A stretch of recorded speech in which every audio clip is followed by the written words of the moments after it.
In this video, we will walk through the events section, and it's pretty self-explanatory. You can create an event and walk through those steps.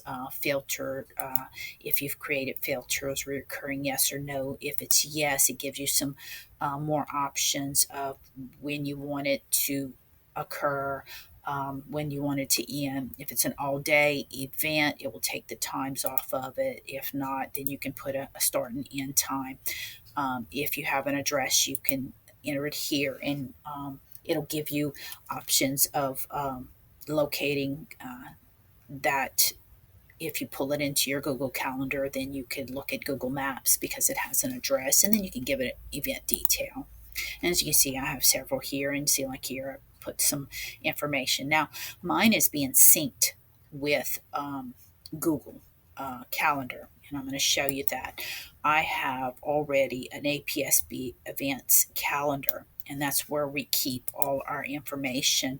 And there are several people that can add to this. So that makes it nice. I can grant permissions to others, and they can add to this calendar, and it gets to my site, or they can change it. So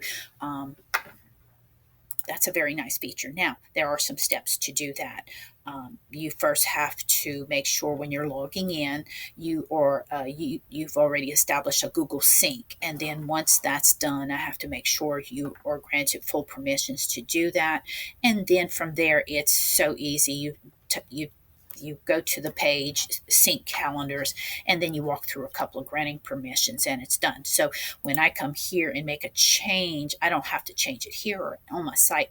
I can come here, change this information. If I need to save it, and then a few minutes later, it'll populate to my site. So I'm only changing one calendar and not even looking at my site when I'm doing that calendar change. Now, one thing you do want to remember is if you have a calendar and you have all your events listed, including field trips, you want to make sure that is not being synced to your site. So what I would suggest is you have an event, like whatever your school events, you may have a separate calendar that's just for uh, school trips, and make sure they're not pulling into each other. You can see them, you can make sure they're there where you're seeing them and know they're coming up, but it's not pulling into your site. Now, you do have to own the Google Calendar. So, like I said, I own this calendar. I synced it with my site, but then I shared that calendar with several people that I want to be able to post to it. So, you can do that. The other thing is import iCal. You can, even from Google, you can export the calendar and then import it here. And what it'll do, and that's a one-shot thing. You don't want to do it more than once because you'll start duplicating events. But if you do it with Google, let's say I want to come here, I want to export it, then import it.